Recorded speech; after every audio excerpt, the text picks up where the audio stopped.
बिल्कुल अपराधी अपराधी होता है, लेकिन किन परिस्थितियों में उन पे एफआईआर हुआ था पत्रकार महोदय, ये जानने का विषय है। अगर मैं पलट कर या राज्य की जनता पलट कर कहे कि आप एफआईआर तो गुरुजी पे भी हुआ था, इनका क्या मुंह बनेगा? एफआईआर तो विनोद बिहारी महतो पे हुआ था, एफआईआर तमाम बड़े। एफआईआर आज के दौर में आवाज दबाने की एक तरीका है। हमने भले ब्रिटिश इंडिया को छोड़ दिया है, लेकिन तरीके वही हैं। ये आईपीसी की धाराएं किनकी है? Indian penal code, Indian police act, ये किनकी है? ये अंग्रेजों की है। हमने देश को अंग्रेजों से केवल आजाद कराया है, अंग्रेजों की व्यवस्था से आजाद नहीं कराया है। तो जब जब किसान बोला है, जब जब आंदोलन हुआ है, अंग्रेजों ने आंदोलन को दबाया था, तो उसी के परिणाम स्वरूप आज भी वो धाराएं चल रही हैं। तो अगर सूर्य हाथा पे 24 नहीं 24,000 केस रहे, केस का कारण क्या था? क्या उन्होंने किसी महिला के साथ अभद्र व्यवहार किया था?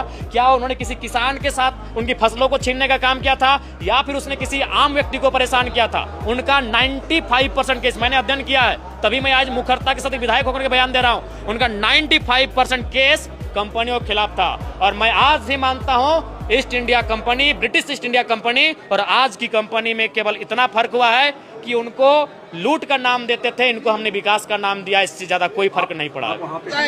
हांसा के एनकाउंटर के पीछे की मुख्य वजह क्या? मुख्य वजह यही है कि संथाल परगना, मेरी बातें आज आपको सुनने में कड़वी लग सकती है, लेकिन मैं कहना चाहूंगा संथाल परगना केवल नाम का संथालों का है, केवल नाम के संथालों का है। संथाल परगना के जितने भी औद्योगिक सेक्टर हैं, जितने भी इनकम के सेक्टर हैं, वहां संथाल नग्न है। वो तो आरक्षित सीटें हैं, इसलिए उनके विधायक और सांसद चुन के चले आते हैं, नहीं तो संथाल परगना केवल नाम के संथालों का रह गया है। वहां न संथालों की सुनी जा रही है, न संथालों की कोई कही जा रही है। आज वो एक डर के साये में जीवन यापन कर रहे हैं, खासकर सूर्य हाथा के इनकाउंटर के बाद वो लोग डरे सहमे हैं। लेकिन ये हुआ अच्छी बात कि वहां बहुत सारे राजनीतिक दलों के लोग पहुंचे, भले आप उसे राजनीतिक रोटी सेकने जैसा कुछ भी नाम दे, लेकिन इससे वहां के लोगों को एक हौसला मिली।